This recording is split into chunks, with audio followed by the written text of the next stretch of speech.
Welcome guys. Finally got the steering linkage there for the servo saver. What I did notice with the GPM servo holder is it weren't quite in line, it weren't centered with this point here.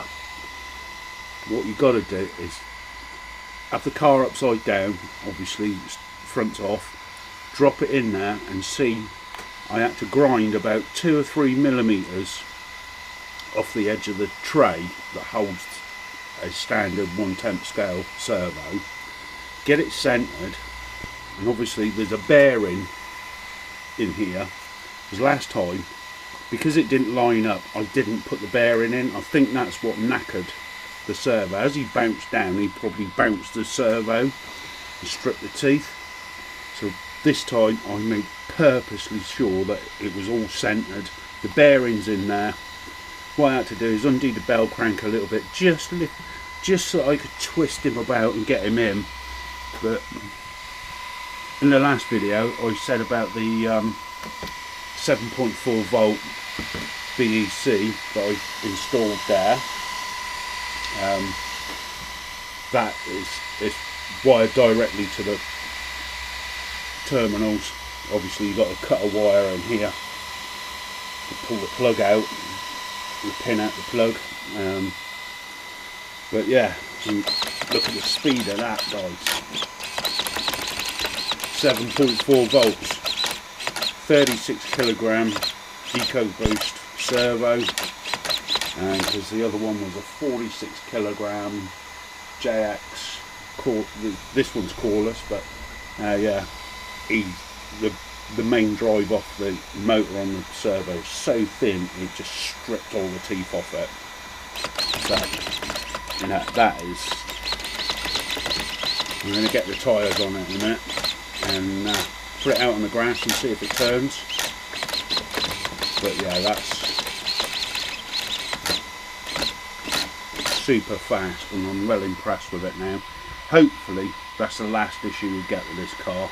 Obviously the body's knackered and that's not, it's just a standard thing, but yeah, I'm hoping this is the last thing I have to do. The only thing is, when you put one of these external BSCs on, is that because you're wired direct, as soon as you plug the batteries in, the fan kicks in on the motor, because it's powering the receiver completely independently from the ESC. So it might be worth me just wiring in a little power switch or something, just so I can turn that off. You know, I always forget, it sounds like it's on, but look, there's no drive. You've got to turn your ESC on to drive the motor because it's still powered through this. So yeah, that's the way it has to work. The receiver sends a signal through this, tells the motor which way to go. So you definitely need to make sure you turn your car on. You think it's on, put all the body on, go like that, and it ain't on. Got to take it all back off. But yeah, really impressed with the speed of that servo. That was one from Dave from Hardcore, recommended that servo. It's a cheap, bang good special JX servo.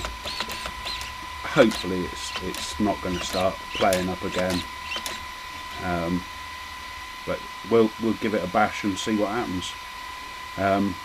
The original Traxxas servo, I did a video on that. I put metal gears in it, and when the power was off, the servo was lock solid. What I did discover, I took it apart. It wasn't because anything was behind the bearing on the top case. There's a shim behind the bearing. You need to take that out, that shim, because when you tighten up the screws, and obviously you've got to tighten them up to a certain degree, because I did have a comment on Facebook about it that said I've over tightened the screws. You've got to tighten them up, otherwise the damn thing will just fall apart. So I took it apart when I took this one out, and yeah, there's a little shim in there. I took the shim out, tightened it all, put it all back together, tightened it all up. It moves lovely jubbly. So just remember that, guys. Putting metal gears into the original tractor servo, you must take that shim out the back of the bearing on the top case where the horn sits. Right guys, thanks for watching, and we'll keep you updated on how the steering goes.